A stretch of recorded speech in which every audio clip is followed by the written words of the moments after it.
Okay. Hi, I'm Taylor Bell, and I'm joined by my co-host. Lacy Buynak. And this is us doing a podcast. And we are calling our podcast Laughing to Death, Moments in Mortality with Two Death Doulas. Before we get into kind of how we got here, this is a take on when we were doing social media, we did Moments in Mortality, those reels, and people really responded to them because that was you and I just talking about things that happened in real time. And they weren't always serious. Sometimes they were, but they just created really great conversation. So we wanted to keep that going since we're not on social media as much. And so, yeah, that's why we have this full title, Laughing to Death, Moments of Mortality with Two Death Doulas. But Lacy, first question, how did we get here? How did we get here to, because we started our business in 2023 as death doulas, but now we're making a podcast. So walk the audience through how we Okay. Quick overview. So 2021, I think it was the very beginning of that year, we both started training to become death doulas, completely separate from each other. We didn't talk about it, but we did it at the same time, almost simultaneously, which was really interesting how that worked out. So we spent, about a year doing our training, kind of bouncing ideas off each other, and then realized more people need this kind of support. People don't know it's out there. So we decided to create The Art of Dying.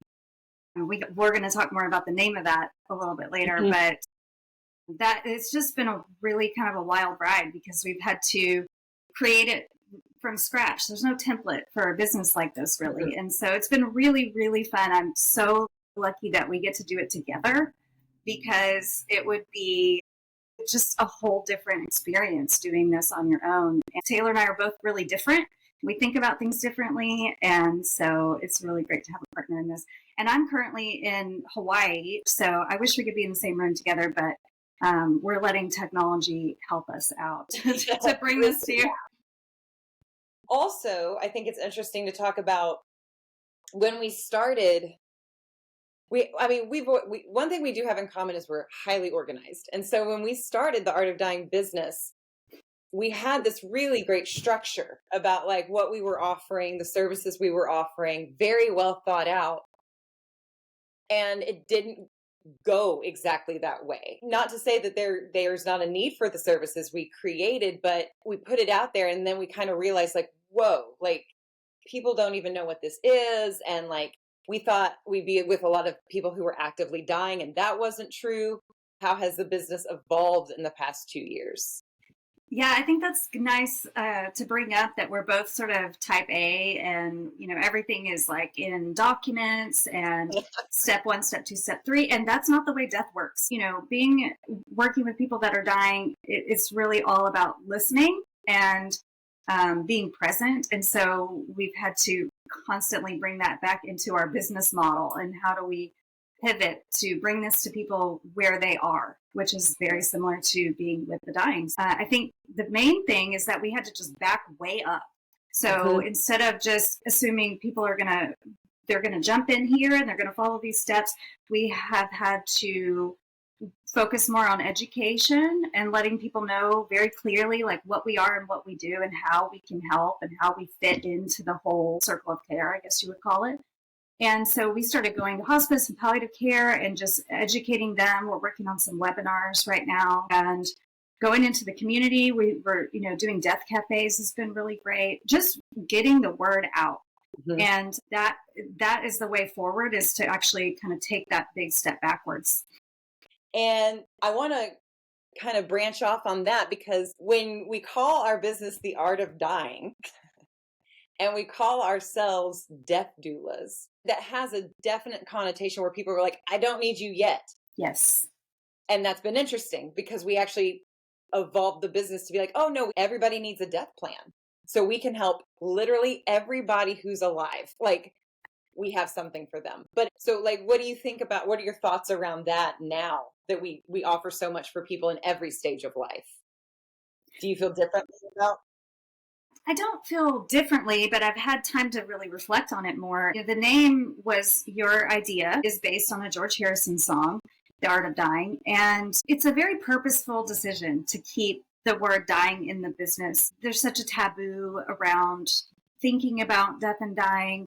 And that's a mission of ours, is to help destigmatize that conversation. I do think it turns off some people. Mm-hmm. And that's just something we've had to kind of accept. But it's also the term death doula.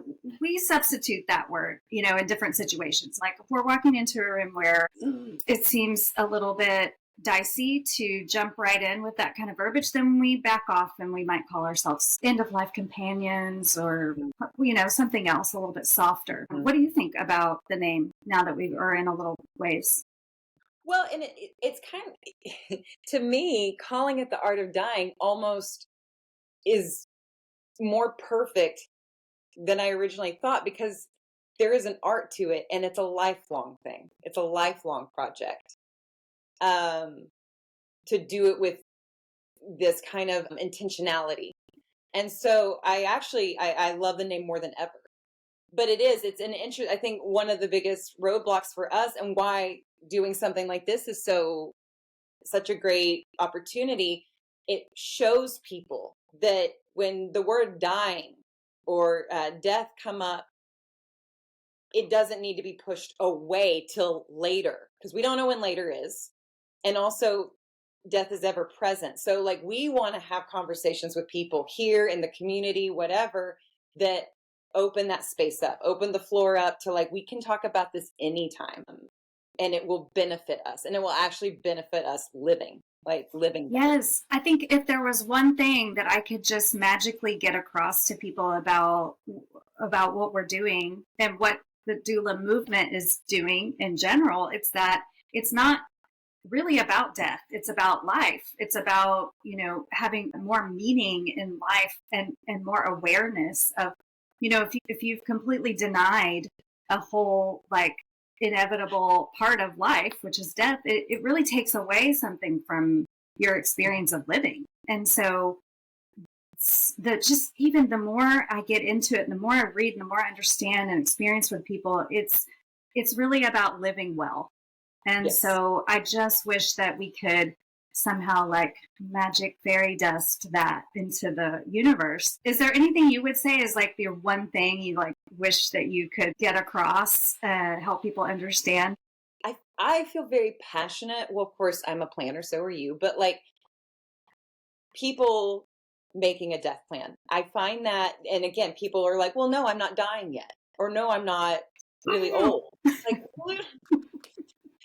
And it, because you and I both have death plans. Now it's familiar. Mm-hmm. And so now when I look back on my death plan, I'm like, oh yeah, that still feels okay right now, but that might change in a few years, certain aspects of it or whatever. And it brings it into a familiar place. Like, death is becoming familiar to me, my own death. And I just think there's something so incredibly powerful about that. And so I do wish more people would open to that. Mm-hmm. And just, even if they just get a binder, or even if they just start to have a conversation with somebody, just to start to break that wall down, and dare I say, befriend death in this way that can really guide them through life.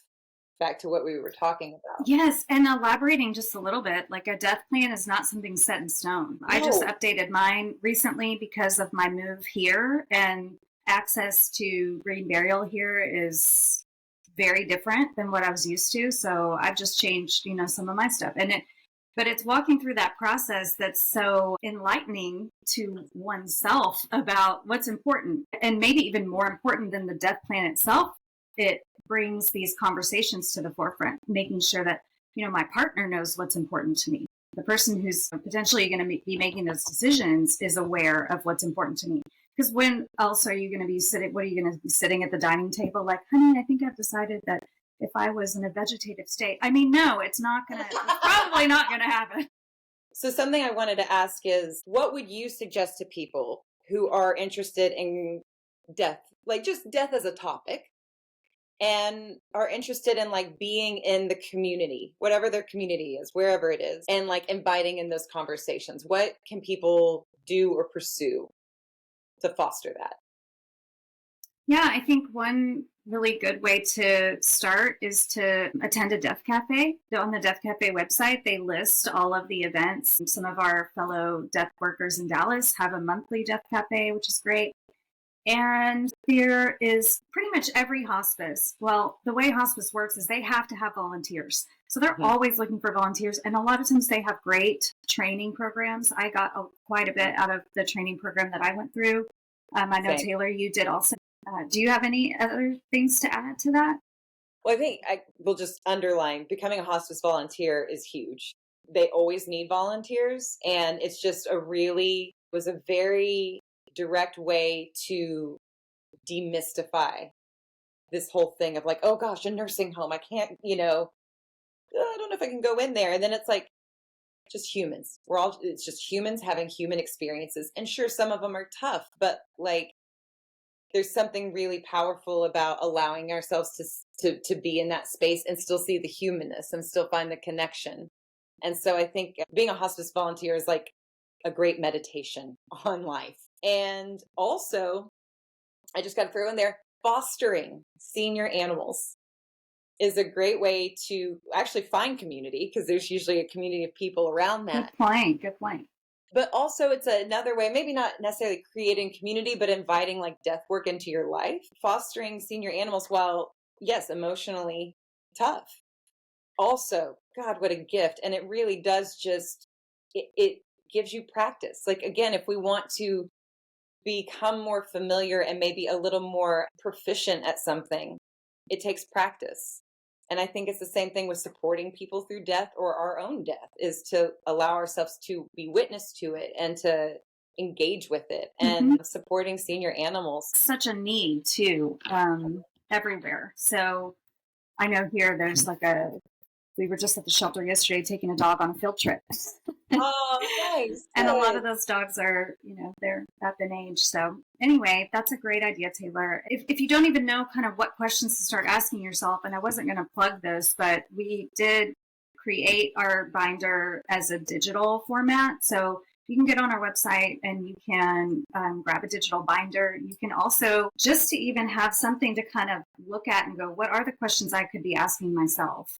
And maybe that sparks a conversation with a friend or a spouse or something like that. We love to have these conversations. So if you talk about death. if you get your binder and you're like, I don't even know where to begin with this one question, or I have a really big hang up with this, that's bringing up a lot of whatever, that's where we can also support and have one-on-one kind of, well, it's a binder review, but it really can be anything.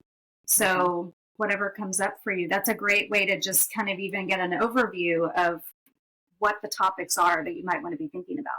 For now, thank you, Taylor, for setting this up, and thank you to all of our listeners. And you can reach out to us. We will, even though we're not still posting on social media, we will still answer questions. You can email us. You can go to our website. We have worked really hard on our website to answer a lot of questions that people might have already. So check that out. Sign up for our newsletter. Yes. So until next time.